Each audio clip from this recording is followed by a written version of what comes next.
Fundarstjórar, góðir fundarmenn, þingfulltrúar. Nú ætla ég, það komið fram tillaga sem að kannski tillögurnar hafa nú runnið hér fram aftur og þetta verið mjög friðsælt þing og tillögurnar hafa runnið hér fram aftur og hér komið tillaga sem að kom nú svolítið með skringilegum hætti inn á þingið í gær en hún komið hérna inn og þess vegna þarf að ræða hana. Ég hef nú setið lengi á þingum, sem 20 ári. Stundum hefur verið tengist harkalega á menn og náttúrulega leist það svona eftir við bæinn og nótt í kvöldi, það er allt í leið. En ég óttast verulega að þessi tillaga eins og hún er tilkomin, afleiðingar hennar þegar hún verður samþykkt eða henni hafnað, verði þannig að það verði miklar afleiðingar að henni. Ég reyndi mikið að fá samstöðum það með kemur aðra tillögu sem verður með öðrum hætti og mildari. Það fékkst ekki gegn. Það er sem sagt mín tillaga af því hvað þetta er mikilvæg tillaga og þingið hefur hann sjálfsagt rétt að fjalla og ég er búinn að vera umræður hér eftir menn bara komist að niðurstöðu svo mín atkvæðagreiðsla hún verði skrifleg. Ég legg það til að atkvæðagreiðsla verði skrifleg, leynileg. Og það er sem mín tillaga.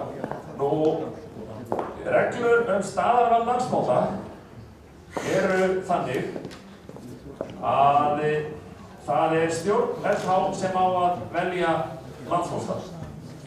Á sínum tíma þegar menn voru að fjalla þetta, það var sem í kringum 2099 þá var verið að setja þessar reglur.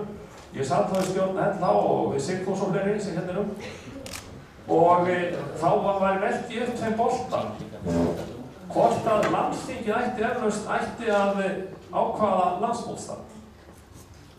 Og það kom svarið var strax nei inn í stjórninni hjá mér endri og reyndari mönnum sem það þýddi ekki.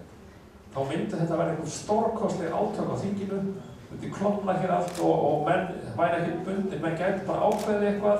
Það að vera stjórnin sem ákvæði þetta og hún bæri svo ábyrgðina. Hún að vega þetta og meta og þá kemur niðurstaðan. Þess vegna fór þetta svona í gegn og hefur verið svona síðan. Tillagan þessi sem liggur fyrir, hún liggur þannig fyrir að ef hún verður samþykkt og ég ráðlegg öllum að samþykkjana sem vilja fara með landsmót í Skagafjörð.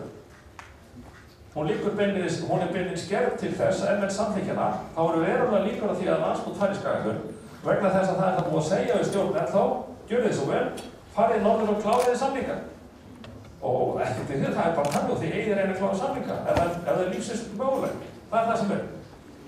Þannig að þeir sem vilja fara í Skagafjörð 2016 með mótið endilega styðji þessa tillögu. Ég segi hins vegar, ég ætla að vona hversu sem niðurstaðan verður. Hún verði landsmóti hestamanna til góðs. Hún verði til góðs fyrir rekstraraðila mótsins. Hún verði vonandi þess að valdandi að allir lykilstarfsmenn sem hafa komið að þessu móti og hrannast að því undanfærin 10 ár verður áfram. Og ég ætla að vona niðurstaðan, hver sem hún verði ekki til þess að það veri enn meiri klofningur stundum verða á milli okkar hestamanna. Ég ætla að vona það.